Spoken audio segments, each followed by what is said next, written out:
تب پتہ چلے گا، تب تجھے قدر ہوگی اس معصوم دوست کی۔ وہ اپنی اہمیت جتا رہا تھا جبکہ سردار ابھی خاموشی سے مسکرا رہا تھا، جیسے جانتا ہو یہ موضوع کبھی ختم نہیں ہوگا۔ ویسے سردار میں کیا سوچ رہا تھا، بھابھی کے یہاں آنے کے بعد تو صرف بھابھی کا ہی ہو کر رہ جائے گا۔ میرا سجن سائی، محبوب سائی، میرا سونا مکھڑا کر کے تو اس کے پیچھے گھومے گا جب تو اسے صفائی دیتا پھرے گا، اور وہ تجھے خوب نخرے دکھائے گی، تیری کوئی بات نہیں مانے گی، اپنی چلائے گی۔ وہ مزے سے ہاتھ پر ہاتھ مارتے ہوئے بولا تو سردار نے آنکھ کے سکیڑی ہلکا سا سر جھٹکا۔ تو ضرورت سے زیادہ نہیں اور چل رہا، میری معصوم بیوی کو بگاڑنے کی سازشیں نہ کر۔ ایک دفعہ تو آ لے اسے لینے دے اسے، پھر دیکھنا میں کیا کرتا ہوں۔ بالا کی ہنسی اب کھل کر نکلی۔ تو پھر تو تیار ہو جا، 3 دن میں لینے چل رہے ہیں اسے۔ سردار کی پرسکون آواز میں جیسے دھماکہ ہو گیا۔ بالا کی سانس جیسے ایک پل کو رک سی گئی۔ وہ ساکت ہو کر اسے تکنے لگا جیسے سچ اور مذاق کے بیچ پھنس گیا ہو۔ کیا کہا تو نے؟ اس کی آواز دھیمی مگر آنکھوں میں بے یقینی تھی۔ سردار نے بس ہلکی سی مسکراہٹ دی، وہی مخصوص انداز، سکون سے بے نیاز جو سنا وہی کہا، میرا سجن سائی، میرا ڈرپوک سجن، میرا سونا مکھڑا، اب ہماری دنیا کا حصہ بننے والی ہے۔ وہ اس کے کندھے پہ ہاتھ رکھتے ہوئے بولا تو بالا نے سر پیچھے جھٹکا، دونوں ہاتھوں سے منہ ڈھانپا۔ 3 دن سردار، 3 دن پہ یہ آنے والے 3 دن؟ مطلب تو 3 دن میں شادی کر رہا ہے؟ 3 دن میں بارات لے کر جانا ہے؟ بالا کی آواز حیرت سے اونچی ہوگی۔ اتنی تیاری کرنی ہے، بارات سجانی ہے، اپنے سارے بندے بلانے ہیں، صفائی والے کو بلانا ہے، باورچی کو بک کرنا ہے۔ جب شادی ہوگی تو دعوت بھی تو کرنی ہوگی، اور دعوت کے لیے تو کچھ اچھے سے باورچی کا انتظام کرنا ہوگا، اور اتنا جلدی کیسے ہوگا یہ سب کچھ؟ وہ کافی پریشان لگ رہا تھا۔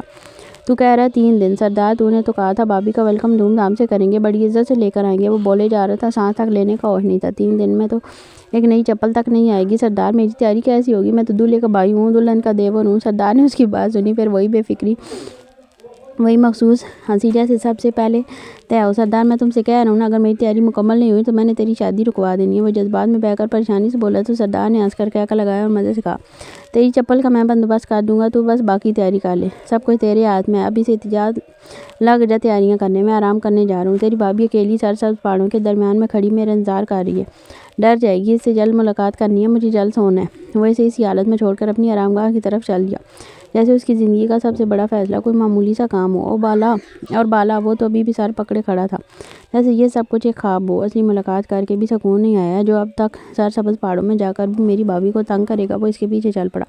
میرا یار سجن بڑا ڈرپوک ہے، میں بات کرتا رہا اور وہ کانپتا رہا۔ سکون کیا؟ سکون خاک سکون آنا تھا۔ میں تو خوابوں میں ملاقات کروں گا، ویسے بھی خوابوں میں کوئی قید نہیں ہوتی، اور 3 دن کے بعد خوابوں کے باہر بھی ساری قید ختم کر دوں گا، پھر اکیلے ان سبز پہاڑوں پہ جانے کی اجازت نہیں دوں گا۔ چل اب تنگ مت کر، اپنے کام پہ لگ جا، 3 دن کے بعد میری شادی ہے، کوئی کمی نہیں چھوڑنی چاہیے۔ وہ ایک بھرپور انگڑائی لیتے ہوئے بولا تو اچانک بالا نے اسے گلے سے پکڑ لیا۔ نہیں، ہرگز نہیں، آج نہیں ملنے دوں گا تجھے بھابھی سے، تیری شادی کی خوشی منانی ہے، جشن کرنا ہے۔ اوٹھو سارے، کہاں ہو؟ 3 دن کے بعد شادی ہے، کہاں مرے پڑے ہو؟ اٹھو تیاریاں کرو، سردار کی شادی ہے، ہمارے سردار کی شادی ہے۔ وہ اچانک شور مچانے لگا جبکہ سردار نے اسے گھورا۔ وہ سارے ڈاکوؤں کو جگا رہا تھا تاکہ پوری رات جشن منایا جائے۔ یہ تو ظلم ہو رہا ہے اس کے ساتھ، بہت بڑا ظلم، لیکن یہاں سے نکلنا آسان نہیں تھا۔ جیسے 3 دن کے بعد دن رات اپنی پناہوں میں رکھنا تھا، اسے چند لمحوں کی دوری برداشت نہیں کی جا سکتی تھی، لیکن اسے کرنی تھی، مجبوری تھی اس کی۔ ان لوگوں نے اب اسے اٹھنے نہیں دینا تھا۔ بالا کے شور مچانے پر تھوڑی دیر میں وہاں خاصی بھیڑ جمع ہو گئی تھی۔ سارے ہی ڈاکو نہ جانے کہاں سے نکل کر بیچوں بیچ آ گئے تھے، کچھ نیند کی حالت میں آنکھیں ملتے، کچھ حیران پریشان چہرے لیے، جبکہ سردار وہ تو کمال اطمینان سے لوہے کی ایک پرانی چارپائی بچھا کر اس پر پاؤں پہ سارے لیٹ چکا تھا جیسے کسی محل میں آرام کرو۔ کیا ہوا بالا، تو اتنا شور کیوں مچا رہا ہے؟ سب خیریت ہے نا؟ ایک نے قریب آ کر حیرانی سے پوچھا تو دوسرا پیچھے سے بول اٹھا، کہیں کوئی حملہ تو نہیں ہو گیا یا کوئی خبر آئی ہے؟ سب ایک ساتھ اس کے گرد اکٹھے ہو کر سوالات کرنے لگے، لیکن سردار وہ مسکرا کر آنکھیں موندے جیسے کسی اور ہی دنیا میں تھا۔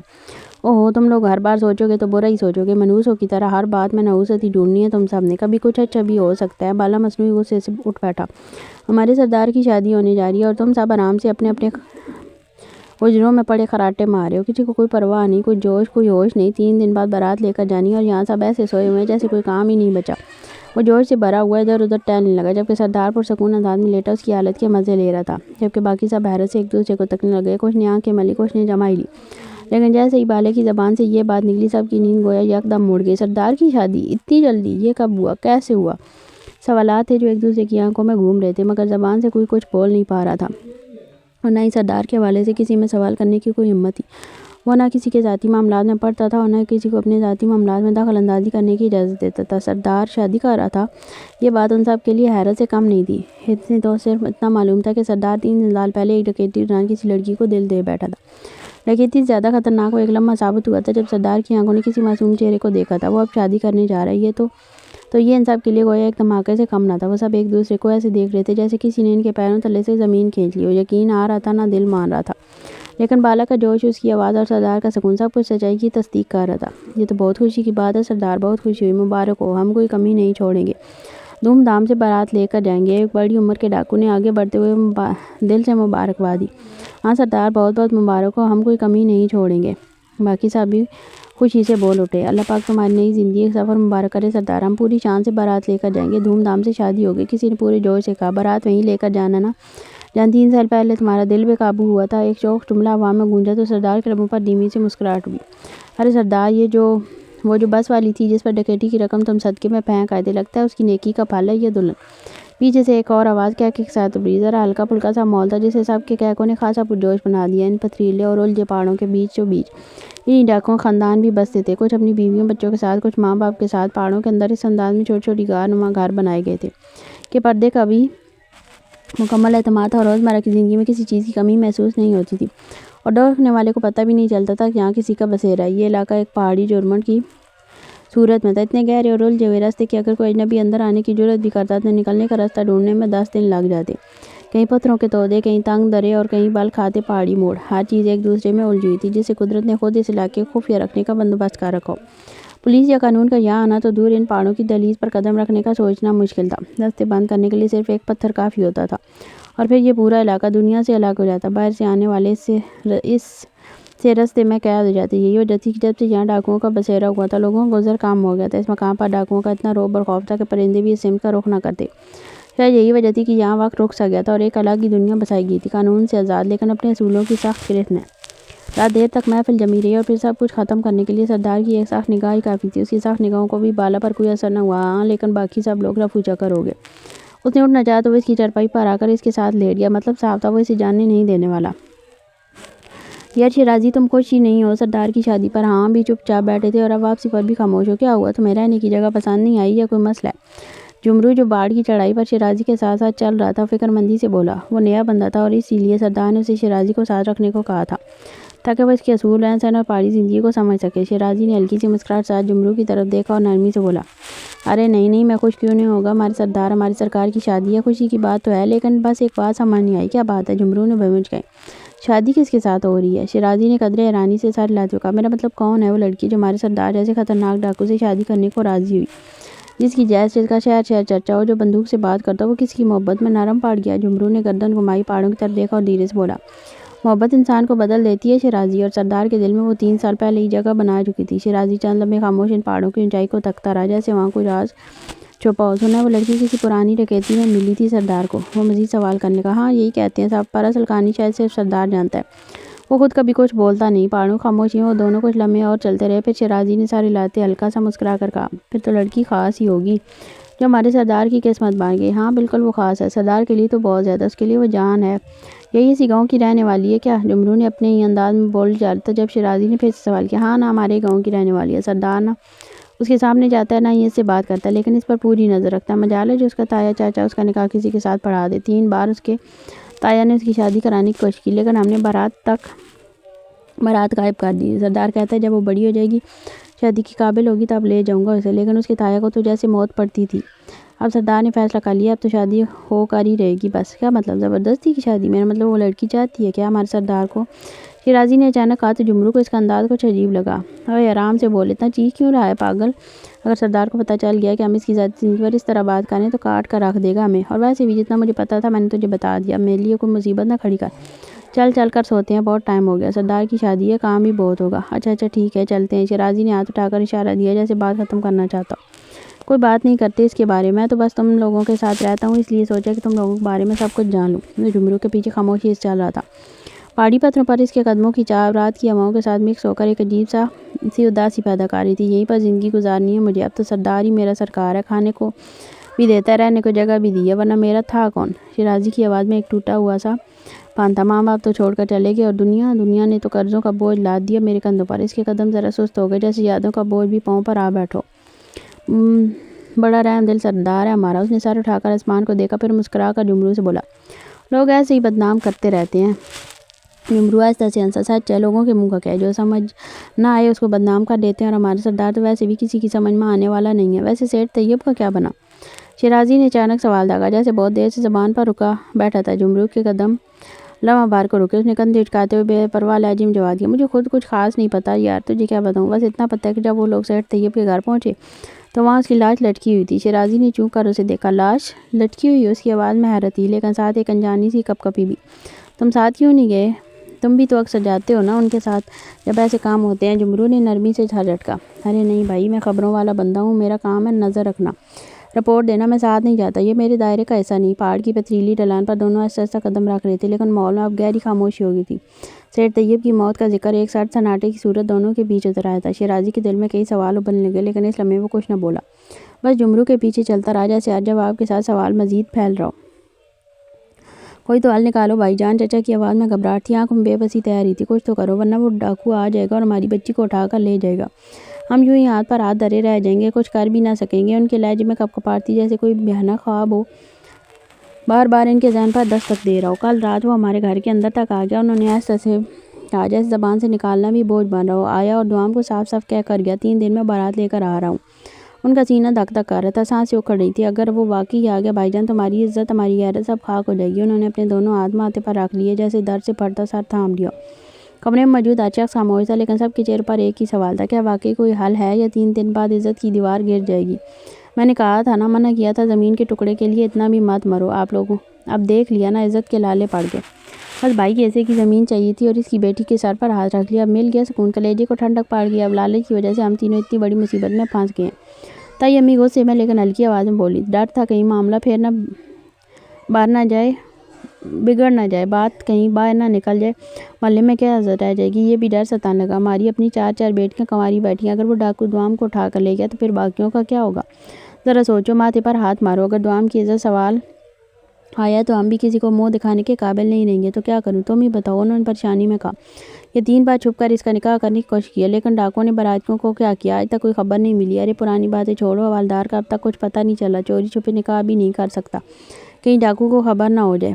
تائی ابو نے گہری پریشانی سے جواب دیا، نکاح نہیں کر سکتے، لیکن اس کو غائب تو کر سکتے ہو، ہم تو ہم کو منظر سے ہٹا دیتے ہیں۔ چاچی نے اچانک آئیڈیا دیا، میری بہن کے گھر بھیج دو، وہاں کچھ دنوں کے لیے رکھتے ہیں اس سے چھپا کر، ہاں یہ ٹھیک رہے گا، جب تک یہ معاملہ حل نہیں ہو جاتا ہم دوام کو منظر سے ہٹا دیتے ہیں۔ تائی ابا نے حامی بھری، اگر ڈاکٹر پوچھنے کے لیے بھی آ بھی گئے تو ہم کیا کہیں گے؟ تائی امی نے گھبراتے ہوئے کہا، کہہ دیں گے رشتہ دار کے گھر بھیج دیا، دوام اپنی مرضی سے گئی ہے، ابھی شادی کے لیے راضی نہیں ہوئی۔ تائی ابا نے سنبھالتے ہوئے کہا، پہلے تو کبھی ڈاکو نے کچھ پوچھا نہیں تھا، لیکن اب شادی کی بات چل رہی ہے، اس لیے ممکن ہے وہ پوچھ کے لیے آ جائیں، لیکن ہمیں تیار رہنا پڑے گا۔ اگر تم لوگ جاؤ، میں نکلنے کی تیاری کرتا ہوں، آج اسے تمہاری بہن کے گھر چھوڑ کر آتا ہوں۔ چچا جان کا لہجہ قطعی تھا، جیسے فیصلہ سنایا جا رہا ہو۔ چاچی بھی فوراً اپنی جگہ سے اٹھ کھڑی ہوں، جیسے زندگی میں ایک ہی کام رہ گیا اور وہ تھی دوام کو اس گھر سے غائب کرنا۔ دوام کی بہتری نہ تو کبھی ان کے ذہن میں آئی تھی اور نہ دل میں، وہ تو صرف اپنی بیٹیوں کی عزت، اپنے ناک، اپنے گھر کی فکر میں تھی۔ انہیں صرف یہ ڈر تھا کہ اگر دوام کو لے گیا وہ ڈاکو تو ان کی بیٹیوں کے رشتے کون کرے گا، کس کو رشتے دیتے ہیں ایسے خاندان میں جہاں لڑکیاں اٹھا لی جاتی ہوں۔ دوام کے لیے کس کے دل میں نرم گوشت تھا، یا کون تھا جو دوام کو واقعی اپنی بیٹی سمجھتا؟ وہ تو بس ایک بوجھ تھی جسے اٹھا کر دوسروں کے گھر ڈال دینا تھا، اس سے پہلے کہ وہ سب کی زندگیوں پر سوالیہ نشان بن جائے۔ وہ لوگ تو بس جان چھڑانا چاہتے تھے، جیسے دوام ان کے گلے کی ہڈی بن چکی۔ اس ڈاکو کی دہشت ہی کچھ ایسی تھی کہ لوگ اس کا نام سنتے ہی کانپ اٹھتے، اور بس اب وہی ڈاکو دوام سے نکاح کی خواہش ظاہر کر چکا تھا۔ 3 سال پرانا وہ واقعہ صرف ایک کہانی کی طرح سنا گیا تھا، گویا کچھ باتیں رباب نے بتا دی تھی، کیونکہ وہ تو بس اس بس میں تھے ہی نہیں جس میں ڈکیتی ہوئی تھی، بلکہ پچھلی آنے والی بس میں سوار تھے، اور پھر بھی وہ ایک واقعہ ان کی زندگیوں کا رخ بدل گیا۔ اب دوام صرف ایک لڑکی نہیں، وہ اس ڈاکو کے لیے منتخب کی گئی تھی، اور یہی بات ان سب کو اندر سے ہلا کر رکھ دی گئی تھی۔ بچنے کا ایک ہی راستہ تو دوام کو نظروں سے دور کر دینا چاہیے، اس کی زندگی اندھیروں میں دھکیل دی جائے۔ یہ تم کیا کہہ رہے ہو شیرازی؟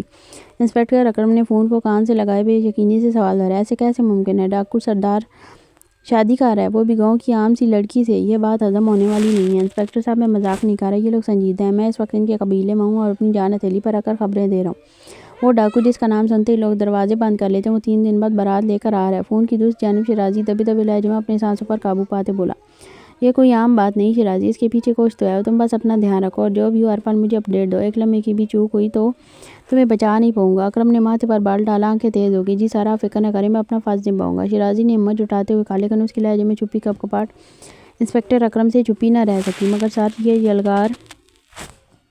یہ یہ کوئی عام ڈاکو نہیں ہے۔ اسے بات کرتے ہوئے بھی جسم میں سنسنی دوڑ جاتی ہے اور یہاں کے لوگ بس ہر بات پر بندوق تان لیتے ہیں۔ مجھے لگتا ہے سارے ان میں سے کسی کو مجھ پر شک بھی ہو چلا ہے۔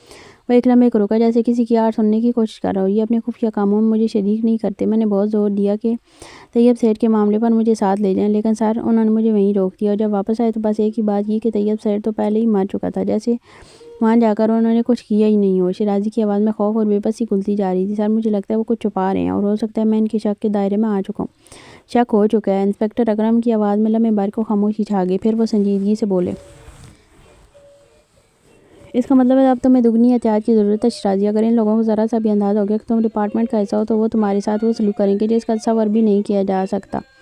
ویسے بھی پولیس والوں کے ساتھ ان کا رویہ ہمیشہ ظالمانہ رہا ہے۔ تم نے خود دیکھا ہے وہ کسی قانون کو نہیں مانتے، لیکن مجھے تم پر پورا یقین ہے۔ تم بہادر ہو، تم سمجھدار ہو، بس اپنا خیال رکھو اور ان پر نظر بھی۔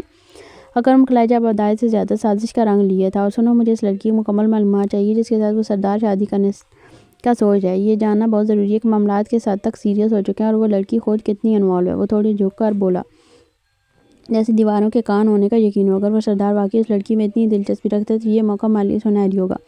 ہم اس لڑکی کے ذریعے جال بچھائیں گے اور شکار خود چل کر ہمارے پاس آئے گا۔ سر، میں نے ان کے مخبر جمرو سے کچھ باتیں نکالنے کی کوشش کی تھی۔ شیرازی کی آواز میں تھکن اور دباؤ صاف جھلک رہا تھا۔ زیادہ معلومات اسے بھی نہیں تھی، لیکن جتنا مجھے اندازہ ہوا ہے سردار تقریباً 3 سال پہلے ایک ڈکیتی کے دوران اس لڑکی کو دیکھ کر اس کا دیوانہ ہو گیا تھا۔ لڑکی اس میں زیادہ دلچسپی نہیں رکھتی۔ زبردستی کا یہ رشتہ لگ رہا ہے، کیونکہ اس دوران لڑکی کا 3 دفعہ نکاح کرنے کی کوشش کی گئی، جو اس نے ڈاکو نے نہیں ہونے دیا۔ انسپکٹر اکرم کی آنکھوں میں حیرت کی چمک اب تشویش میں بدل گئی تھی۔ معاملہ اتنا سیریس ہو چکا ہے سر کہ وہ اب تک 3 بار راتیں غائب کر چکا ہے، اور تیسری بارات وہ کوئی عام لڑکا نہیں تھا سر۔ جمرو کے مطابق وہ کوئی وردی والا تھا، ہو سکتا ہے پولیس سے ہو۔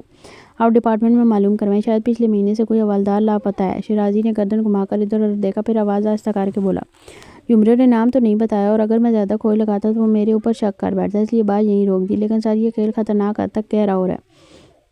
انسپکٹر اکرم اب کرسی سے بے آرام دہ حالت میں بیٹھا ہوا تھا۔ ٹھیک ہے، تم اپنی پوزیشن محفوظ رکھو، میں ڈپارٹمنٹ سے لاپتہ اہلکاروں کی رپورٹ منگواتا ہوں۔ اگر واقعی کوئی حوالدار غائب ہے تو پھر تو یہ زیادہ پریشانی والی بات ہے، کیونکہ اس طرح تو ان ڈاکوؤں کو پولیس والوں کا کوئی ڈر نہیں رہے گا۔ معذرت سر، کہنا تو نہیں چاہیے، لیکن ان ڈاکوؤں کو پولیس والوں کا کوئی ڈر نہیں۔ خیر، میں چلتا ہوں۔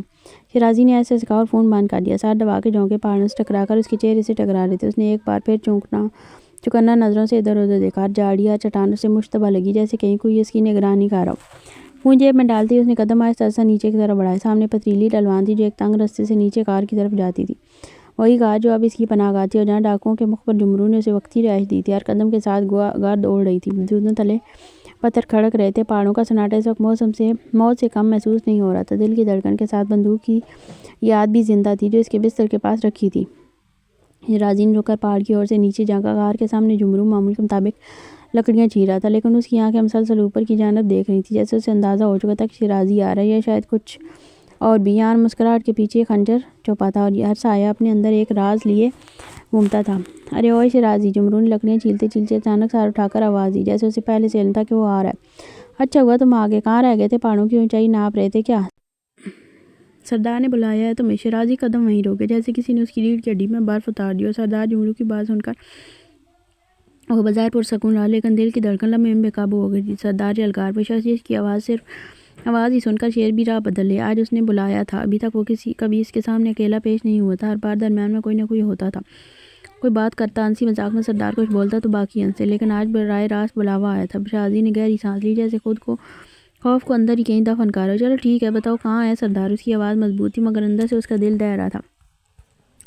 اوپر والی غار میں تنہا بیٹھا ہے، آج لگتا ہے کچھ خاص سوچ رہا ہے۔ جمرو نے گہری نظروں سے دیکھا، اور ہاں، یہ مشورہ حج کے دن زیادہ عقل نہ جھاڑ دینا، وہ کچھ سننے کے موڈ میں نہیں لگتا۔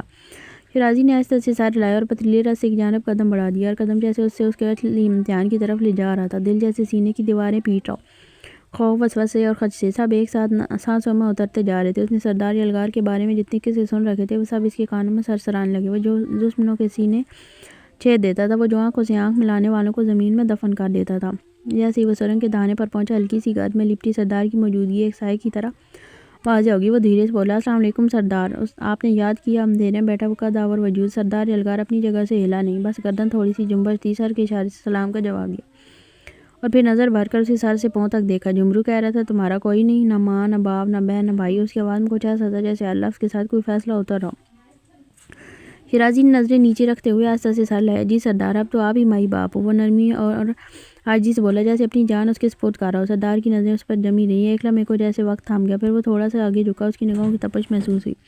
مائی باپ، اس کے لبوں پر ہلکی سی طنزیہ مسکراہٹ ابھری۔ دیکھتا ہوں کب تک میرا بیٹا بننے کی کوشش کرتا ہے، بلکہ بیٹا تو بن گیا یہاں آ کر، اب باپ بنایا ہے تو مجھے تو باپ ہونے کا حق ادا کروں گا، فکر مت کر۔ سردار کا لہجہ سن کر شیرازی کے ماتھے پر پسینہ آ گیا، دل کی دھڑکن جیسے لڑکھڑا گئی۔ یہ سردار کی طرف سے وارننگ تھی یا کسی آزمائش کی ابتدا؟ وہ سمجھنے کی کوشش میں تھا۔ آپ ایسے کیوں کہہ رہے ہیں سردار؟ شیرازی کی آواز میں واضح لرزش، جیسے دل دھڑکنے کی نہیں رکنے کی ضد پر اتر آیا۔ مجھ سے کوئی غلطی ہوئی ہے کیا؟ سردار نے نفی میں سر ہلایا، مگر اس کی آنکھوں میں سکون نہیں تھا جو معاف کرنے والوں کی نظروں میں ہوتا ہے۔ نہیں نہیں، تم سے نہیں، غلطی تو مجھ سے ہوئی ہے۔ اس کی آواز سرد مگر انداز میں عجیب سی کھنک تھی۔ اور اپنی غلطیاں سدھارنا مجھے بہت اچھے سے آتا ہے۔ شیرازی کا حلق خشک ہونے لگا، سوال لبوں تک آئے مگر حوصلہ ساتھ چھوڑ گیا۔ یہاں سے 3 گاؤں کے فاصلے پر ایک عورت رہتی ہے، کہتی ہے وہ تمہاری ماں ہے۔ سردار نے رخ موڑا اور بے نیازی سے کہا۔ یہ جملہ بم کی طرح گرا، شیرازی کے پاؤں تلے زمین کھسک گئی۔ سردار، وہ، اس کی زبان لڑکھڑا گئی۔ یہ لوگ اس کی ماں تک پہنچ گئے تھے، یہ تو اس نے کبھی سوچا بھی نہیں تھا۔ سردار نے گہری سانس لی، جیسے اپنے الفاظ کو سنبھالو۔ میں نے اس سے کہا تمہارا کوئی نہیں، میں ہی ہوں تمہارا مائی باپ، لیکن وہ نہیں مانی۔ ایک طنزیہ مسکراہٹ اس کے چہرے پر ابھری۔ ماں تو ماں ہوتی ہے نا، سچ ہو یا جھوٹ، محبت تو جھوٹ نہیں ہوتی۔ سوچا شادی ہے میری، اگر واقعی وہ تمہاری ماں ہوئی تو دعا دے دے گی، اور اگر نہ بھی ہوئی تو بھی کیا فرق پڑتا ہے؟ ماں کا سایہ ہوگا تو تم زیادہ وفادار رہوگے۔ شیرازی کے اندر جیسے کچھ ٹوٹ گیا، اس نے سانسیں بے ترتیب ہونے لگی۔ سردار کی آخری الفاظ ابھی فضا میں ہی مہلک تھی کہ شیرازی کے پیروں تلے زمین نکل گئی۔ اگلے علم میں وہ جھٹ سے نیچے بیٹھ کر سردار کے قدموں میں سر رکھ دیا۔ سردار پلیز میری ماں کو اس سب میں شامل مت کریں۔ اس کی آواز کانپ رہی تھی، الفاظ بکھرے ہوئے تھے۔ جو سزا دینی ہے مجھے دو، میرے فرض نے مجھے یہاں تک لا کھڑا کیا۔ ماں کا ان سب سے کوئی واسطہ نہیں، وہ تو بے خبر ہے سردار، وہ تو صرف ماں ہے۔ آنکھوں سے آنسو مسلسل بہہ رہے تھے، دل میں صرف ایک ہی خوف پال رہا تھا، کہیں اس کی ماں کو کچھ ہو نہ جائے۔ سارا ڈر، ساری احتیاط، سارا مشن ایک طرف ہو گیا تھا، بس ماں رہ گئی تھی اور اس کی حفاظت۔ سردار نے نیچے جھک کر اس کے بالوں میں ہاتھ پھیرا، جیسے کسی بے وفا دشمن پر نہیں، ایک شکست خوردہ انسان پر ترس کھا رہا ہو۔ پھر وحشتناک کہکہ لگا کر ہنسا۔ ارے یہ کیا، میں تو سوچ رہا تھا بڑا دلیر بندہ ہے، پولیس کے بیچ سے نکلا، ہمارے درمیان آ گیا، پر تم تو ڈرامے کا بھی کردار نہیں نکلے۔ شیرازی 4 دن بھی بازی کا خول نہ پہن سکے۔ سردار کی باتوں میں طنز سے زیادہ تجسس تھا۔ شیرازی خاموش رہا، سر جھکا کر بیٹھا رہا، آنسو گالوں پر بہتے رہے، کیونکہ آج جو امتحان تھا وہ کسی مشن کا نہیں، کسی وردی کا نہیں، بلکہ ایک بیٹے کے جذبے کا تھا۔ یقین جانو شیرازی، سردار کی آواز میں اب غصے کا ظاہر نہیں تھا، لیکن طنز اور قرب کی آمیزش تھی۔ اگر اس بوڑھی عورت کا اس دنیا میں کوئی سہارا ہوتا اور اگر وہ تمہارے بغیر جی پاتی تو گولی کب کی تمہارے سینے کو چیر چکی ہوتی۔ اس نے اپنی بندوق کی نال سے زمین پر لکیریں کھینچتے ہوئے کہا، تم زندہ ہو صرف اس عورت کے صدقے۔ شیرازی کی سانسیں اکھڑنے لگیں، پلکیں بھیگ چکی تھی، خاموشی میں تیز دھڑکنوں کی آواز گونج رہی تھی۔ مجھے کوئی فرق نہیں پڑتا کہ تم پولیس کو میری کتنی معلومات دے چکے ہو، کتنا غدار بن چکے ہو، لیکن تم وہ پہلے شخص ہو جسے میں، سردار یلغار، اپنے قبیلے سے زندہ واپس جانے دے رہا ہوں۔ سردار نے انگلی سے پہاڑوں کی سمت اشارہ کیا۔ دفعہ ہو جاؤ یہاں سے، اتنی دور چلے جاؤ کہ تمہاری شکل بھی مجھے دیکھنے کو نہ ملے۔ اس کی آنکھوں میں آگ نہیں راکھ تھی اور آواز میں نفرت سے زیادہ حکم۔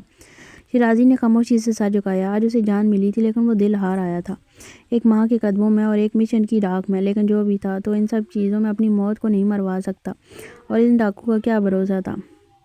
اپنی ماں کو نہیں مروا سکتا تھا، اور ان ڈاکوؤں کا کیا بھروسہ تھا؟ جلدی جلدی نکلو یہاں سے، بالکل وقت نہیں ہے، چچا نے دروازے دھکیلتے ہی سخت لہجے میں کہا۔ آنکھوں میں بے چینی اور ماتھے پر پسینے کی لکیر واضح تھی۔ دعام فوراً اٹھ کھڑی ہوئی۔ جی چچا جان، میں اپنا سارا ضروری سامان پیک کر چکی ہوں۔ اس نے جلدی سے بیگ کا زپ بند کیا، جبکہ باقی سامان تیار کر کے وہ باہر رکھ چکی تھی، لیکن اچانک دروازے قریب گھوڑوں کی تیز ٹاپوں کی آواز ابھری، جیسے کوئی خطرہ زمین کے سینے پر دوڑتا ہوا آ پہنچا۔ دعام کی سانس رک گئی، دل لمحے بھر کو جیسے کانپا تھا، ساکن، خاموش، خالی، پورے وجود پر لرزہ طاری ہو گیا۔ وہ لمحے میں سمجھ چکے تھے خطرہ دروازے پر آ چکا ہے، ڈاکو دن دہاڑے گھر کے اندر یوں داخل ہو سکتے ہیں، یہ تو کسی نے سوچا بھی نہیں تھا۔ چاچا دروازہ باہر سے بند کرتے ہوئے باہر نکلے تھے۔ لکڑی کی گیٹ پر ایک دراز کا چہرہ ڈھانپے آدمی کھڑا تھا، چہرے پر نقاب، نظر میں تکبر، ہاتھ میں ایک بڑا سا شاپنگ بیگ تھا جو کسی مہنگے دلہن کے جوڑے کی چمک دکھا رہا تھا۔ شادی کا جوڑا لے کر آئے ہیں دلہن کے لیے، سردار نے بھیجا ہے۔ وہ یہ ایسے بولا جیسے کسی کو اطلاع نہ دے رہا ہو بلکہ وارننگ دے رہا ہو۔ پھر ایک پل میں اس کی نظریں دعام کے کمرے کے باہر رکھے سامان پر جا ٹھہری۔ یہ سامان کیوں پیک کیا ہے؟ کہیں جانے کی تیاری ہے کیا؟ چچا جان کا گلا خشک ہو گیا۔ وہ بیکار سامان ہے، پھینکنے جا رہے تھے۔ ان کے لہجے میں لرزش جو چھپائے نہ چھپتی تھی۔ اسی لمحے تایا جان بھی باہر آ گئے، ان کا چہرہ زار، سست قدم سست، لیکن لب خاموش۔ وہ ڈاکو طنزیہ ہنسا۔ اتنی اچھی پیکنگ کرتے ہو پھینکنے والے سامان کی؟ خیر، صفائیاں ہو رہی ہیں، ہم بھی سردار کے قبیلے میں کچھ ایسی ہی صفائیاں کر رہے ہیں۔ اگر سردار کا نکاح آیا، مذاق چھوڑیے، بھابھی آ رہی ہے تو ہم سب کچھ اس کے مطابق ہونا چاہیے نا۔ پھر اس نے گردن اونچی کی۔ کہاں ہے بھابھی؟ یہ جوڑا دینا ہے اسے۔ وہ کل سے ہی سردار سے ضد کر رہا تھا کہ بھابھی کو شادی کا جوڑا دینے جانا ہے۔ یہ رسم ہوتی ہے جو کرنی پڑتی ہے، اور آج بڑی مشکل سے اسے اجازت ملی تھی کہ بھابھی کو ایک بار ہائے ہیلو کر آئے۔ دوام وہ تو دراصل سوگ میں بہت پریشان ہے، اس کی خالہ کا انتقال ہو گیا۔ تایا ابو کی آواز میں نمی تھی لیکن الفاظ مضبوطی سے نکلے۔ ننیال سے واحد رشتہ تھا اس کے پاس، وہ بھی چلا گیا۔ وہ بہت بکھر گئی ہے، بالکل جیسے کسی نے اس کی ماں چھین لی ہو۔ ذہن میں جیسے لمحہ بھر کو خاموشی چھا گئی، پھر بالا کا کہہ جیسے خنجر کی طرح فضا چیر گیا۔ اے اللہ، کس کی ماں مر گئی؟ افسوس ہے، بہت افسوس۔ تن سے لبریز چہرہ بنا کر کہنے لگا، میری طرف سے بھابھی کو افسوس کہنا، لیکن سنو، بھاگنے والی دلہن ہے نا، تو اسے فولنا فوتکی پر مت جائے، بدشگونی ہو جائے گی۔ بالا نے تھوڑا جھک کر خالی نظروں سے تایا ابو کی طرف دیکھا۔ خالہ تو چلی گئی، واپس تو نہیں آئے گی، لیکن بھابھی کی شادی کا دن ہے، خوشیوں کا وقت ہے، اداسی کا سایہ نہ ڈالیں تو بہتر ہے۔ پھر اس نے شادی کا جوڑا زور سے ہلایا۔ یہ جوڑا سردار کی طرف سے ہے، کہیں ایسا نہ ہو اگلی بار کفن دینا پڑے۔ اس کا جملہ ایسا تھا جیسے تایا ابو کے پاؤں تلے سے زمین کھسک گئی۔ ان کے لب خشک ہو گئے، آنکھوں میں آنسو چھپ گئے، لیکن دوام جو پردے کے پیچھے سب سن رہی تھی، اس کی آنکھ سے پہلا آنسو اس کی بے بسی کا گواہ بن کر نیچے لڑک چکا تھا۔ لیکن بیٹا، اس کی خالہ، تایا ابو کی آواز میں نرمی تھی، وہ کچھ کہہ نہیں والے تھے کہ بالا نے دونوں ہاتھ فضا میں اٹھا کر بات کاٹ دی۔ بس وہ آنکھوں میں تمس کر لہجے میں خنجر لیے وہ آگے بڑھا۔ وہ سردار کی امانت ہے تاؤ، تم سردار کی امانت پر قبضہ کرنے کی کوشش کرو گے؟ تایا ابو پیچھے ہٹے تو وہ ان کے بالکل قریب آ کر سرگوشی کے سے انداز میں بولا، تجھے سچ میں لگتا ہے کہ سردار دوام کے بارے میں کچھ نہیں جانتا؟ یہ جو اچانک خالہ پیدا کر کے مار دی ہے نا، یہ سب جانتا ہے سردار، ایک ایک بات، ایک ایک حرکت۔ بالا نے انگلی اٹھا کر سختی سے اشارہ کیا، اور یہ بھی جانتا ہے کہ تو پلاننگ کار ہے۔ سوچ لے تو، اگر اپنی زندگی عزیز ہے تو یہیں قدم روک لے۔ اس کی آواز میں گونج تھی جیسے گھر کی دیواریں بھی لرز گئی ہوں۔ یہ نہ ہو کہ ادھر بھابھی کو منظر سے ہٹاؤ اور ادھر تم اور تمہارا خاندان دنیا سے ہٹ جاؤ۔ تایا ابو کا رنگ فاق ہو چکا تھا، ان کا دل حلق میں اٹک گیا تھا، اور دوام پردے کے پیچھے یہ سب سنتی ہوئی ایسا لگا جیسے اس کا وجود برف میں تبدیل ہو گیا۔ سردار کی نظر ہے تم لوگوں پر۔ بالا کا لہجہ اب دھمکی سے ہٹ کر خالص خبردار کرنے والا تھا۔ تم لوگ کیا سوچ رہے ہو، کیا کر رہے ہو، کہاں جا رہے ہو؟ ہر چیز سے وہ واقف ہے، ہر چیز سے۔ وہ تایا ابو کے قریب آ کر ٹھہر گیا، نگاہ سیدھی اس کی آنکھوں میں گاڑتے ہوئے بولا، اور اگر تمہیں اب بھی شک ہے تو سمجھ لو یہ تمہاری آخری غلطی ہے۔ نہ ہی کسی طرح کی ہوشیاری کرنے کی کوشش کرو، اور نہ ہی یہ گھٹیا سوچ دماغ میں لاؤ کہ تم دوام کو، سردار کی امانت کو سردار سے دور کر سکتے ہو۔ اب کی بار اس کا لہجہ شدید ہو چکا تھا، جیسے برف میں چھپا ہوا لاوا ابلنے لگا ہو۔ یہ جو شادی ہے نا، یہ تمہاری مرضی سے نہیں، سردار کی مرضی سے ہو رہی ہے۔ اب اگر اس کی امانت کو چھپانے کا سوچا بھی نا، تو یاد رکھنا تمہارا آخری سورج طلوع ہو چکا ہوگا۔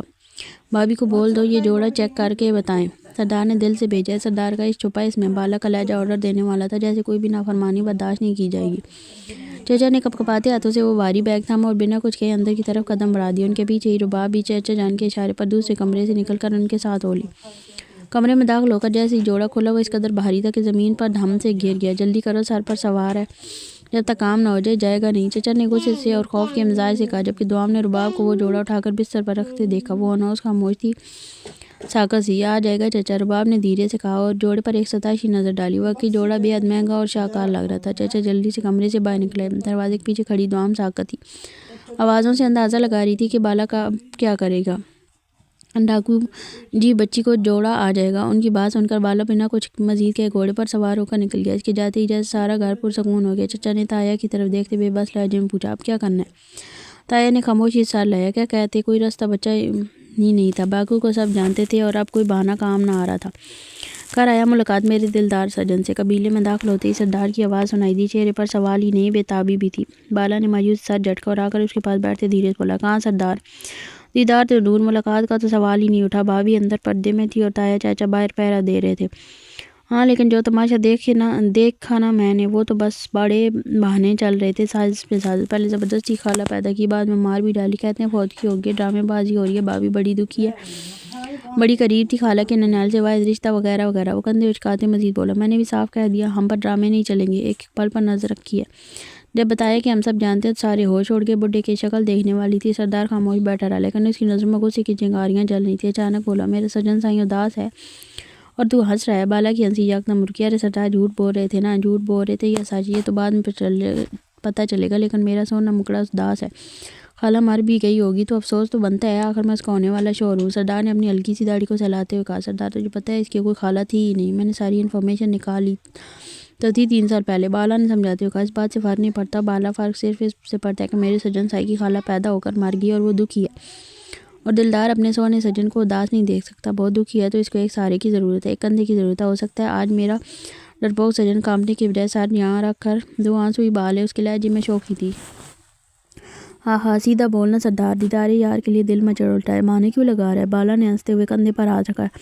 چل نہیں لگا تھا بہانے اٹھ افسوس کرنے چلتے ہیں۔ وہ اچانک ہی اٹھ کھڑا ہوا تو بالا کو یقین آیا جبکہ وہ انگلی منہ میں رکھ کے سیٹی بجاتے ہوئے شیر دل کو وہاں حاضر ہونے کا حکم سنا چکا تھا۔ بالا تیزی سے اس کے پیچھے ہی اپنے گھوڑے پر سوار ہو کر نکلا تھا۔ سردار کی بے قراریاں روئی پر تھیں۔ اب تو دیدار کیے بغیر اس نے واپس آنا نہیں تھا۔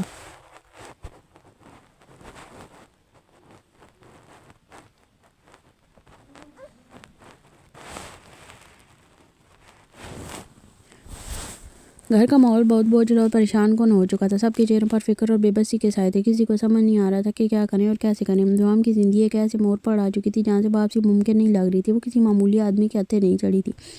وہ ایک ایسا شخص تھا جس کے نام سے ہی لوگ کام جاتے تھے۔ وہ نہ صرف ڈاکو تھا بلکہ ایک قاتل بھی تھا اور اس کے لیے کسی کی جان لینا، کسی کا گھر برباد کرنا، کسی کی عزت کو رون دینا بالکل عام سی بات تھی۔ وہ شخص ایک درندہ صرف انسان تھا جس کے دل میں نہ رحم تھا نہ کوئی احساس۔ دوام کو اس کے حوالے کرنا ایسا ہی تھا جیسے کسی پھول کو آگ میں جھونک دینا۔ لیکن افسوس کی بات یہ تھی کہ گھر والوں کو یہ دوام کی حالت پر افسوس تو ضرور تھا لیکن ان کے دل میں اس کے لیے کوئی ہمدردی نہیں تھی۔ ان کے لیے دوام کی زندگی زیادہ اہم ان کی اپنی عزت تھی، ان کی اپنی بیٹیوں کا مستقبل تھا۔ انہیں خوف تھا کہ اگر ان کی ایک بیٹی کسی ڈاکو کے ہاتھ لگ گئی تو باقی بیٹیوں کو کیا بنے گا، ان کے رشتے کون کرے گا، کوئی انہیں عزت سے قبول کرے گا، وہ گاؤں میں کس منہ سے نکلیں گے، محلے والے کیا کہیں گے، برادری میں کیا نام رہ جائے گا۔ ان سوالوں نے سب کو گھیر رکھا تھا۔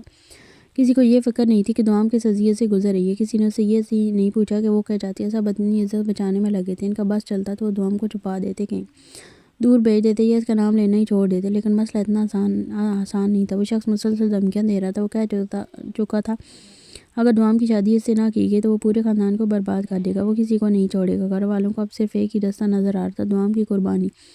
ہاں وہ اور کچھ نہیں کر سکتے تھے سوائے دوام کو اس کے حوالے کرنے کے۔ ان کے نزدیک یہی ایک حل تھا کہ وہ اپنی ایک بیٹی کی زندگی برباد کر کے باقی سب کو بچا لیں، اور یہ حل ان کے لیے بے تحاشا مشکل تھا کیونکہ اس کے بعد بھی زندگیاں تباہ ہی ہونی تھی۔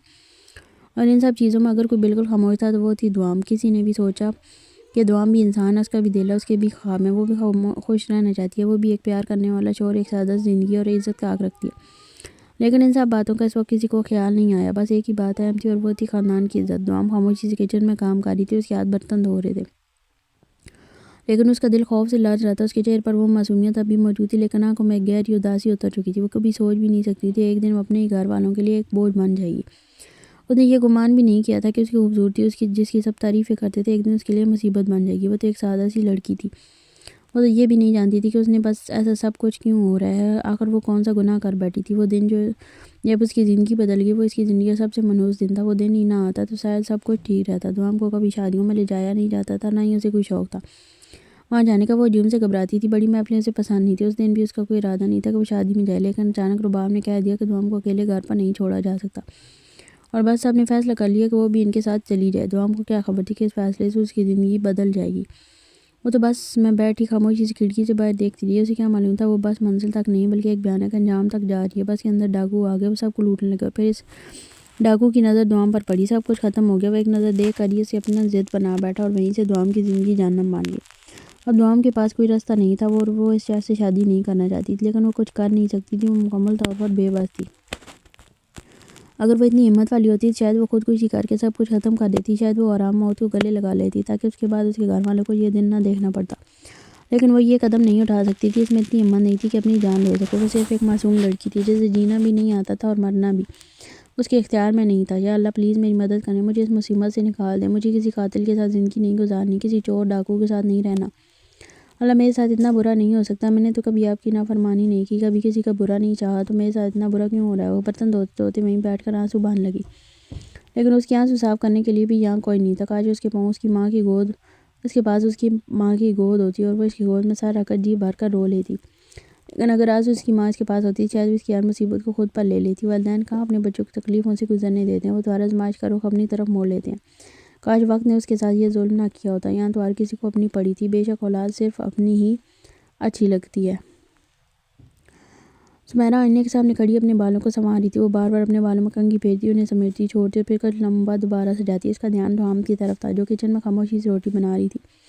سمیرہ کے دل میں دوام کے لیے کبھی ہمدردی نہیں رہی، سچ تو یہ تھا کہ اسے دوام کی خوبصورتی ہمیشہ سے چھپی تھی۔ دوام کی صاف رنگت، بڑی بڑی آنکھیں اور خاموشی میں چھپی معصومیت اسے خود سے کمتر محسوس کرواتی تھی۔ اس کے دل میں بچپن سے یہ جلن تھی کہ سب دوام کو دیکھ کر تعریف کیوں کرتے ہیں۔ یار مجھے سمجھ نہیں آتا یہ سب گھر والے اتنا رونا دھونا کیوں کر رہے ہیں۔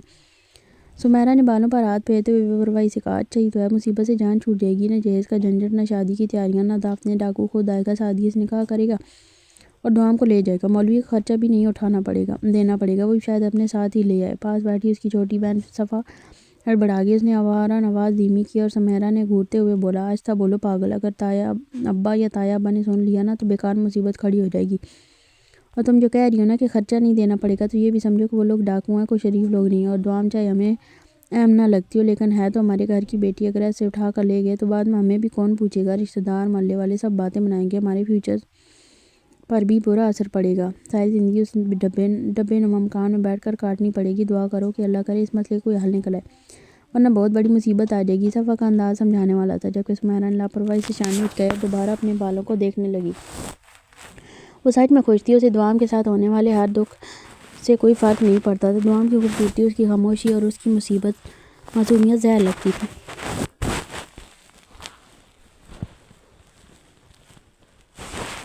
لیکن اب تو شاید یہ ساری چیزیں بس ایک قصہ بن کر رہ گئی تھیں،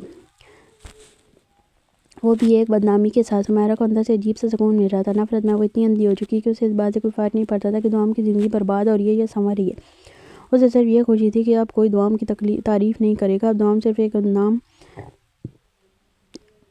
ایک بدنام ذکر بن کر رہ جائے گی، اور شاید سمیرہ کو خود کو بہتر محسوس کرنے کا موقع مل جائے گا۔ اب سمیرہ کو کوئی ڈر نہیں رہے گا، اتنی تیاری کے بعد بھی وہ دوام کی سادگی کا مقابلہ نہیں کر پاتی تھی، اور یہی چیز اسے احساس کمتری کا شکار کرتی تھی، اس لیے تو وہ جلد سے جلد دوام کی شادی کر کے اسے اس گھر سے رخصت کروانا چاہتی تھی، لیکن اب خود ہی اس کے مسئلے کا حل نکل آیا تھا۔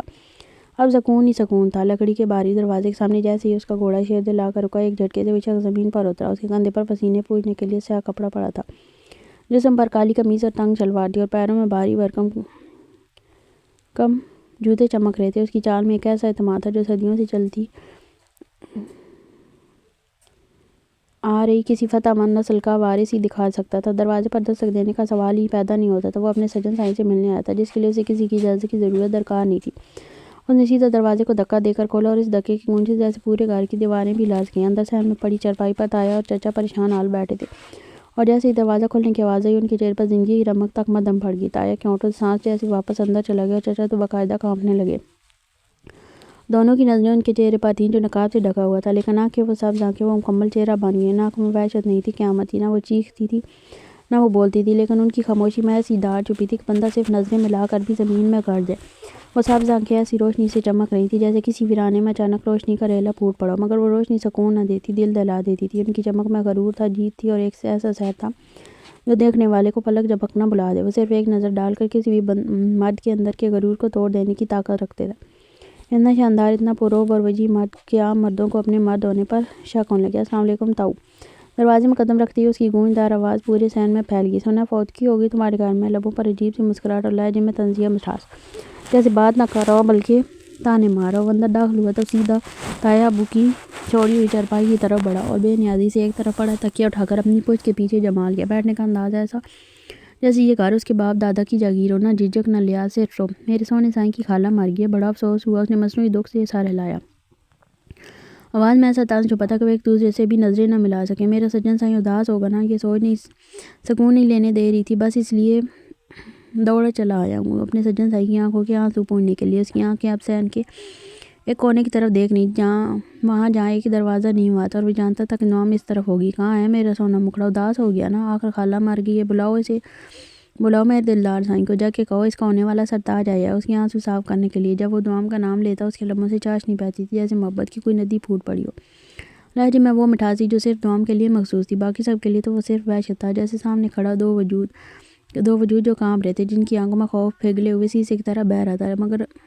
وہ ان کی طرف دیکھنا بھی گوارا نہ کرتا، جیسے وہ انسان نہیں محض دیوانے ہوں۔ اس کی نظر اب اس کمرے کی طرف تھی جہاں پچھلی رات اس نے دوام کو سجدے میں جھکا دیکھا تھا۔ اس لمحے اس کی آنکھوں میں وحشت نہیں، ایک عجیب سی تڑپ تھی۔ وہ جانتا تھا وہ لڑکی اس کی قسمت ہے۔ لگتا ہے سننے کی حس کمزور ہے تم لوگوں کی، میرے بندے کانوں کا علاج بہت تسلی بخش کرتے ہیں۔ آواز میں اچانک ایسی وحشت ابھری کہ جو جہاں بیٹھا تھا ساکت ہو گیا۔ چچی جو ابھی تک دیوار کے ساتھ کھڑی آنسو پوچھ رہی تھی، ڈر کے مارے ایک قدم پیچھے ہوئی اور پھر تیزی سے کمرے کی طرف بھاگی۔ جیسے ہی گھوڑے کے قدموں کی آواز اس کے کانوں سے ٹکرائی، وہ اپنے کمرے کی طرف دوڑی۔ دروازہ اندر سے بند کرنے کا وقت بھی نہ ملا، وہ تیزی سے بستر کے نیچے چھپ گئی اور اپنے دونوں ہاتھوں سے منہ چھپا کر کر رونے لگی۔ اس کا پورا جسم کانپ رہا تھا، سانسیں بے ترتیب تھیں اور آنکھوں سے بس آنسو گر رہے تھے، جیسے وہ جانتی تھی وہ شخص صرف دیکھنے نہیں آیا، وہ اسے لینے آیا اور اگر وہ آیا ہے تو اسے لے کر ہی جائے گا۔ اس کا دل کہہ رہا تھا وہ کچھ نہیں کر سکتی، کوئی بھی کچھ نہیں کر سکتا، وہ اتنا طاقتور تھا، کسی کے باپ میں ہمت نہیں تھی اسے روکنے کی۔ وہ آج اگر اسے اٹھا کر لے جاتا تو کوئی بندہ، کوئی قانون، کوئی رشتہ، کوئی روایتی غیرت اسے نہیں روک پاتی۔ یہی سوچ اسے زمین سے لگا رہی تھی، یہی خوف اسے بستر کے نیچے چھپا رہا تھا۔ چچی ہامتی کامتی اندر آئیں، ان کے چہرے پر وحشت لکھی ہوئی تھی۔ دوم، وہ ڈاکو باہر آیا، تمہیں بلا رہا ہے۔ دوم جیسے ہی چچی کی آواز سنی اس نے بری طرح نفی میں سر لانا شروع کر دیا۔ وہ بستر کے نیچے جم کر بیٹھ گئی، آنکھوں سے بہتے آنسو اس کی ہتھیلیوں کو گیلا کر رہے تھے۔ ان کے ہاتھوں میں بندوقیں ہیں جو تیرے تایا چچا کے ماتھے پر رکھی ہوئی ہیں، وہ مار ڈالیں گے اور انہیں کوئی پوچھنے والا بھی نہیں ہے۔ یہاں کوئی قانون نہیں چلتا، کوئی نہیں بچائے گا تجھے، باہر نکلو۔ بھائی تایا چچا ہمت ہار چکے ہیں، اب کچھ نہیں ہو سکتا، ابھی وہ صرف باہر بلا رہا ہے، تجھے لینے نہیں آیا، چل اس سے پہلے کہ موت ہم سب کا سامنا کروا کر وہ تجھے اپنے ساتھ لے جائے۔ چچی نے جھک کر اس کے بازو کو سختی سے کھینچا، دوامدار سے چیخی بھی نہیں، بس کانپنے لگی۔ چچی نے غصے سے کھینچ کر اسے باہر نکالا اور وہ بے بسی سے ان کے پیچھے گھسیٹتی رہی۔ چچی قدموں میں پڑی لرزتی ہوئی، دوام کا چہرہ آنسوں سے تر تھا، سامنے گھوڑے کی موجودگی کا صرف تصور بھی اس کی آواز پر بھاری تھا۔ چچی نے اتنی سختی سے اس کا بازو دبوچ رکھا تھا کہ وہ ان کے ساتھ گھسیٹتی ہوئی باہر آ رہی تھی، اور ان کے جارحانہ انداز پر جب انہوں نے اسے کھینچ کر باہر لایا تو سردار کی آنکھوں میں لپکتی ہوئی وہ غصے کی لہر ایک لمحے میں یوں ابھری کہ چارپائی چرچرا اٹھی۔ وہ ایک جھٹکے سے اٹھا، قدموں تلے زمین کپکپانے لگی اور اگلے ہی لمحے وہ عورت کے بالکل سامنے جا کھڑا ہوا۔ نیچ عورت، لفظوں میں زہر تھا، آنکھوں میں دیکھتا ہوا غصہ۔ وہ کوئی ایسا بھاری لفظ ادا کرتے کرتے رک گیا جو عورت ذات کی دھجیاں اڑا دیتا، لیکن غصہ اتنا تھا کہ اسے زندہ زمین میں گاڑ دیتا۔ تجھے کس نے حق دیا میرے دلدار سائیں کو یوں اذیت دینے کا؟ کس کے حکم سے تو نے اسے یوں بازو سے گھسیٹا؟ آواز میں ایسا تنتنا تھا کہ دیواروں سے پلستر جھڑنے کو بےتاب ہو گئے۔ وہ نقاب جو اب تک اس کی شناخت چھپا رہا تھا ایک جھٹکے سے نیچے گرا، آنکھوں کی وحشت اب چہرے پر اتر چکی تھی، سبز آنکھوں میں خون اترا ہوا تھا، ہڈیوں تک چبھتی سر نظریں، ایسا لگتا جیسے وجود چھید دیں گی۔ چاچی کی تو ہمت ہی جواب دے گی، اتنا خوبصورت مرد اور ایسی درندگی، سانسیں بند ہونے لگیں اور گھبراہٹ کی ایک ایسی لہر دوڑ گئی کہ اس کا اپنا وجود تھر تھر کانپنے لگا۔ دوم، وہ تو لبوں پر ہاتھ رکھے چارپائی کے ایک کنارے سے لگ کر کھڑی تھی، اس کی آنکھوں میں فقط خوف تھا، صرف خوف۔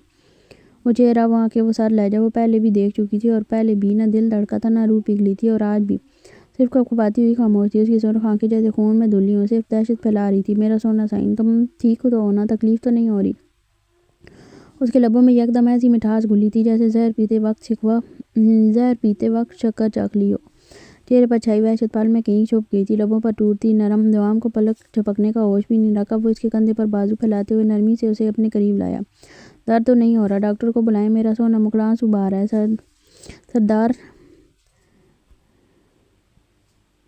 دا دل ونج رہا ہے میرا میٹھا سائیں، یہ ظلم نہ کر۔ سردار کا دل کٹ رہا ہے میرا میٹھا سائیں، یہ ظلم نہ کرو۔ یہ آنکھیں رونے کے لیے نہیں میرا سجن سونا۔ وہ بےتابی سے بول رہا تھا، لہجے میں وہ سچائی، وہ محبت تھی جو کسی آتش فشاں کے اندر چھپی جھیل کی طرح اچانک پھوٹتی تھی۔ یہاں آؤ، میرے قریب آ بیٹھو۔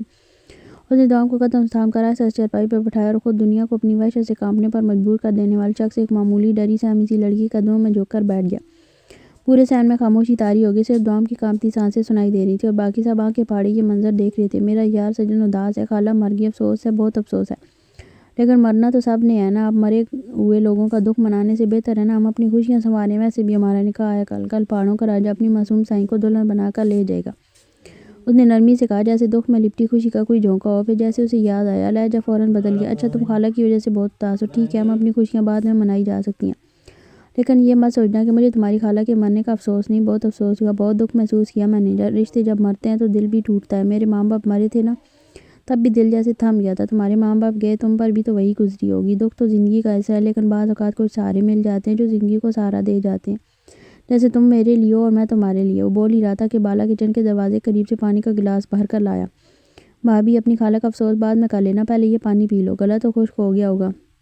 لہجہ نرم تھا، شائستہ کے لیے ہوتا۔ اب جب پہاڑوں کو لرزا دینے والا سردار اس کے لڑکی کے قدموں میں بیٹھ چکا تھا تو باقیوں کی زبانیں کیسے سخت رہتی ہیں۔ وہ لڑکی اتنی معصوم تھی کہ اس کے سامنے تو وحشت بھی نرمی اوڑھ لیتی۔ پھر بالا اور سردار کس کی مولی تھے۔ ہاں، لا پانی، اس نے بے حد نرمی سے کہا۔ نگاہیں اس کے چہرے پر ٹکی ہوئی تھیں۔ میرے یار سجن کی آنکھوں سے سمندر بہہ نکلا، گلا تو خشک ہوا ہی ہوگا۔ وہ نرمی سے گلاس اس کے لبوں سے لگا چکا تھا، جیسے کسی پگھلتے چراغ کو پھر سے روشن کرنا چاہتا۔ وہ سہمی ہوئی تھی، ایک گھونٹ سے زیادہ پانی نہ لے سکی، لیکن وہ بضد تھا۔ خاموشی سے، پورے سکون سے اس کے گھر والوں کے سامنے اس کے قدموں میں بیٹھا، محبت سے زبردستی اپنے ہاتھوں سے اسے پانی پلاتا رہا۔ ایک بازو اس کے گرد لپٹا تھا، جیسے وہ وقت سے پہلے اس کی ملکیت بن چکی اور وہ اس رشتے پر، اس وجود پر ہر حق رکھتا ہو۔ گلاس جیسے اس کے لبوں سے ہٹا، سردار نے باقی بچا پانی خود پی لیا۔ ایک لمحے کو سب کی نگاہیں ٹھہر گئیں۔ وہ پہاڑوں کا راجا صرف حکومت کرنا جانتا تھا، آج محبت میں، غلامی کے شوق میں جھک چکا تھا۔ ایسا منظر جو کسی نے سوچا بھی نہیں تھا، آج آنکھوں کے سامنے حقیقت بن چکا تھا۔ صبح تک جو سمیرہ خوشی کی شادیانے بچا رہی تھی، اب دوام کی زندگی جہنم بننے جا رہی ہے۔ وہ اس لمحے چکرا کر رہ گئی تھی۔ جس شخص کو وہ وحشی، سنگ دل اور خود سر سمجھ کر دوام کا انجام سمجھ رہی تھی، وہ اس وقت دوام کے قدموں میں جھکا اس کی آنکھوں کے آنسو صاف کر رہا تھا۔ سمیرہ کا دماغ سائیں سائیں کر گیا۔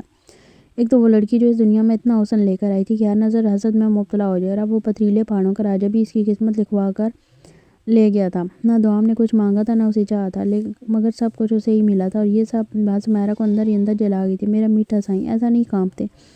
اس کے لرزتے وجود کو سینے سے لگا کر وہ دھیمے مگر گرجدار لہجے میں بولا، خیر میں تمہاری خالہ کا افسوس کرنے آیا تھا، پر تمہیں دیکھ کر تو سب کچھ بھول گیا، بس تمہیں دیکھ کر سکون آ گیا۔ اس کے لبوں پر ہلکی سی مسکراہٹ ابھری، مگر آنکھوں میں شرارت تھی۔ ہاں تو تاؤ کہاں ہے؟ سن لے کا نکاح کل ہوگا، پرسوں نہیں۔ میں اپنے میٹھے سائیں سے دور نہیں رہ سکتا، اور ویسے بھی تم لوگوں نے میرے یار سجن کو رلایا، اور اس کی آنسو مجھ سے برداشت نہیں ہوتے۔ وہ ایک پل کو سب کی طرف دیکھتا ہے، پھر لہجے میں زہر بھر کر بولتا ہے، اس لیے میں کل اسے اپنے ساتھ لے جا رہا ہوں۔ بارات لے کر تم لوگ اس قابل نہیں کہ میرے سونے مکڑے کو اپنے پاس رکھ سکو۔ قدم دروازے کی طرف بڑھاتے ہوئے وہ آخری وارننگ دیتا ہے، کل صبح 10 بجے بارات لے کر آؤں گا۔ نکاح شرافت سے ہوگا تو جشن میں فائرنگ ہوگی، ورنہ بالا دیکھ لے کتنے لوگ ہیں، ہر ایک کے نام کی گولی تیار کر کے لانا۔ بھابھی کو نکال کر 8 بالا حساب برابر کر کے بیٹھا تھا۔ ہاں ٹھیک ہے، اور یہ بتاؤ تاؤ، اگر ہوشیاری دکھائے نا تو پہلے گولی اس کی قسمت میں ہے نا، پہلے نام سے لکھ رکھا۔ اس کے جاتے ہی پورے گھر پر ایسی خاموشی چھا گئی جیسے موت کا سایہ۔ وہ خود کانپتی ہوئی چارپائی پر بیٹھی تھی، اور باقی سب کی سانسیں بھی جیسے رک گئی تھی۔ وہ سب لوگ چہرے پر شکست اور بے بسی کے ہار سجائے بیٹھے تھے۔ اتنی گہری خاموشی تھی کہ جیسے زبانیں گم ہو گئی ہوں۔ دوام کو کوئی کوس بھی نہیں رہا تھا، سب کا وجود سون ہو چکا تھا۔ ایک انجانی وحشت ہر کونے میں رچ بس گئی تھی۔ ابھی وہ سب پہاڑوں کے راجا سردار جلگار کی گونجدار موجودگی سے باہر بھی نہ نکلے تھے کہ دروازے پر اچانک زور سے دستک ہوئی، دھڑام دھڑام۔ دروازے پر پڑنے والی دستک کے ساتھ ہی سب کے دل جیسے اچھل کر حلق میں آ گئے، سب کے کان دروازے کی طرف لگ گئے۔ ایک لمحے کو کسی کو بھی ہمت نہ ہوئی جا کر کھولے، لیکن پھر جیسے ہی دروازہ کھلا، وردی والے اندر داخل ہوئے تو جیسے پورے موت پر موت کی سی خاموشی چھا گئی، جانیں لبوں تک آ گئیں، سانسیں جیسے رک سی گئیں۔ اندر آنے کی اجازت ہے؟ پولیس والے نے لکڑی کے دروازے پر ڈنڈا مارا اور سوالیہ انداز میں تایا کو گھورا۔ تایا جن کی بکھلاہٹ چہرے پر صاف لکھی تھی، فوراً ہاں میں سر لاگے۔ وردی دیکھتی ساری لڑکیاں دبک کر کمروں میں جا چھپیں، دروازے بند، سانسیں مدھم۔ پولیس والا اندر داخل ہوا، اور جیسے ہی چارپائی پر بیٹھا اس کی نظریں پورے گھر کا جائزہ لینے لگیں۔ سننے میں آیا اس گھر میں ڈاکو آتے جاتے ہیں۔ اس کے لہجے میں طنز بھی تھا اور تفتیش بھی۔ ڈاکو سردار جلگار اسی گھر میں دیکھا گیا، ہمیں اطلاع ملی ہے، کیا یہ سچ ہے؟ تم لوگوں کو کوئی تعلق ہے ان سے، کوئی رشتہ داری؟ وہ آگے جھک کر بولنے لگا، یہ ڈاکو پچھلے کئی دنوں سے رستے پر دیکھے گئے ہیں اسی علاقے میں، اور اکثر اسی گھر کے قریب۔ سوال یہ ہے کہ آخر وہ یہاں کیوں آتے ہیں؟ پولیس والے کا لہجہ اب خالص تفتیشی اور تھوڑا سخت ہو گیا تھا۔ تایا بمشکل خود کو سنبھال کر سامنے والی چارپائی پر بیٹھ گئے، مگر ان کی آنکھوں میں خوف صاف دکھائی دے رہا تھا۔ نہ سرکار، اللہ معاف کرے، ہم ڈاکوؤں سے رشتہ داری رکھیں، اس سے بہتر ہے کہ موت آ جائے۔ چچا نے ہاتھ جوڑتے ہوئے بے بسی سے کہا۔ آواز میں سچائی بھی تھی اور خوف بھی۔ پولیس والا اب بھی تفتیشی نگاہوں سے ہر چہرہ جانچ رہا تھا۔ تو پھر یہ ڈاکو یہاں کیوں آتے ہیں؟ کوئی تو وجہ ہوگی۔ سردار جلگار نے آج تک کسی عام گھر میں قدم نہیں رکھا، اور نہ ہی کبھی ایسی خبر سنی گئی۔ اس کے یہاں آنے کے پیچھے کچھ تو مقصد ہوگا۔ اس کے ساتھ 2 حوالدار بھی دروازے پر مستعد کھڑے تھے، ہاتھوں میں بندوقیں، نگاہیں بار بار اندر جھانکتی۔ چچا وہیں زمین پر 2 زانو بیٹھ گئے اور سر پر ہاتھ مار کر کرانے لگے، ہائے سرکار کیا بتائیں آپ کو، ان لوگوں نے تو جینا حرام کر رکھا ہے، زندگی جہنم بنا دی ہماری۔ پولیس والا چچا کو تکتے ہوئے خاموش ہو گیا، جیسے کچھ جوڑ ہو، کوئی سمجھنے کی کوشش کرو۔ پھر اچانک اس کی آنکھوں میں ایک عجیب سی چمک آئی۔ خبر تو یہ تھی کہ سردار جلگار ایک گھر کی اس لڑکی سے نکاح کر رہا ہے۔ یہ خبر اسے شیرازی نے دی تھی، لیکن اب شیرازی خود ہی کل سے غائب تھا۔ نہ فون لگ رہا تھا، نہ کوئی پیغام، نہ کوئی پتہ۔ اکرم کو لگ رہا تھا کہ وہ ان کے ہاتھ لگ چکا ہے، کہیں کاٹ کے پھینک ہی نہ دیا ہو کہیں۔ آخر ان کے لیے قتل تو ایسے تھا جیسے سانس لینا، وحشت ان کی پہچان تھی، زندگی جہنم کر دی ہے۔ انسپکٹر اکرم نے آنکھیں سکیڑ کر سوال داغا، میں نے سنا ہے وہ سردار تو تمہاری بیٹی پر جان چھڑک رہا ہے، نکاح کر رہا ہے اس سے، پھر یہ زندگی جہنم کیسی؟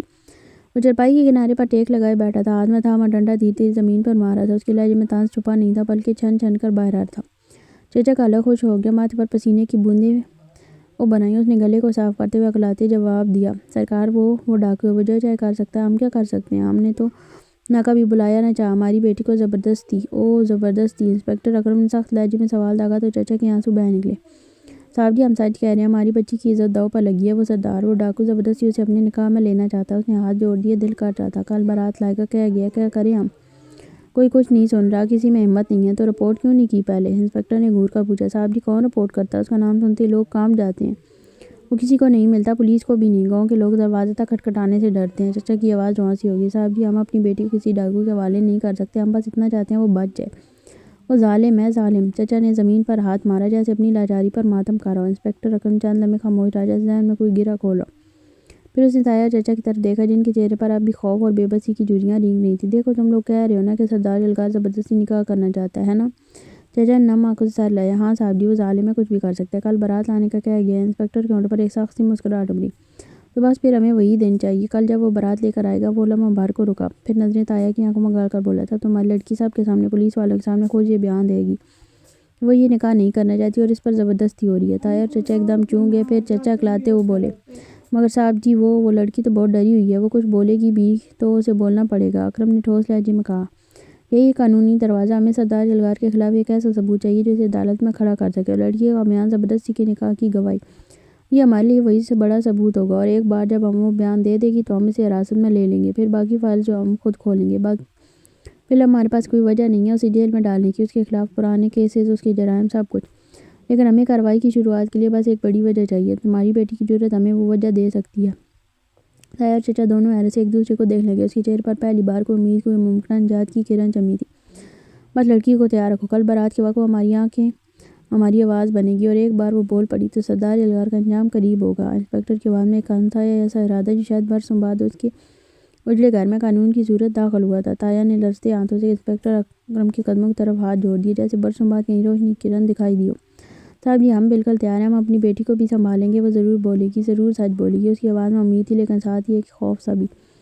بس پھر طے ہے، کل جب وہ ڈاکو سردار اپنی بارات لے کر یہاں آئے گا اور نکاح کے وقت سب کچھ تیار ہوگا، تب تمہاری بیٹی صرف ایک جملہ بولے گی۔ انسپکٹر اکرم نے مضبوط لہجے میں کہا، یہ نکاح میری مرضی سے نہیں، زبردستی کیا جا رہا ہے۔ بس یہی ایک جملہ ہمیں وہ موقع دے گا جس کا ہم انتظار کر رہے ہیں۔ کسی بھی لڑکی کے ساتھ اس طرح زبردستی کرنا قانونی جرم ہے اور ہمارے پاس یہی وجہ کافی ہے۔ اکرم نے چارپائی پر بیٹھے دونوں بزرگوں کی طرف دیکھا۔ ہم بنا ثبوت کسی پر ہاتھ نہیں ڈال سکتے، لیکن جب ایک لڑکی خود سب کے سامنے ظلم کی گواہی دے تو وہ سب سے بڑا ثبوت ہوتا ہے۔ صاحب جی وہ تو ہمیں دھمکی دے کر گیا ہے، کہا ہے کہ بندوق میں 8 گولیاں ہوں گی اور ہر گولی پر ہمارے کسی نہ کسی فرد کا نام لکھا ہوگا۔ ہم تو اپنی بچی کو اس جہنم سے بچانے کے لیے جیتے ہیں، لیکن یہ لڑائی اب ہمارے بس کی نہیں ہے۔ چاچا کی آواز کب کپائی۔ انسپکٹر اکرم نے ان دونوں کے چہرے پر نظریں جمائیں اور پھر ایسا بولا، یہ لڑائی اب تمہاری نہیں رہی، کل وہ آئے گا تو قانون بھی ساتھ آئے گا، اور اس پر صرف دھمکیاں نہیں، ہتھکڑیاں بولیں گی۔ پہاڑوں کے بیچوں بیچ وہ کھلے میدان میں کسی جنگی قلعے کی چھاتی پر رکھا گیا تخت ہو، اس پر بچھائی چارپائی پر سردار نیم دراز، آنکھیں بند، چہرہ خاموش، لیکن ہاتھ پر ہلکی سی شکن، جیسے سکون میں بھی کوئی جنگ چھپی ہو۔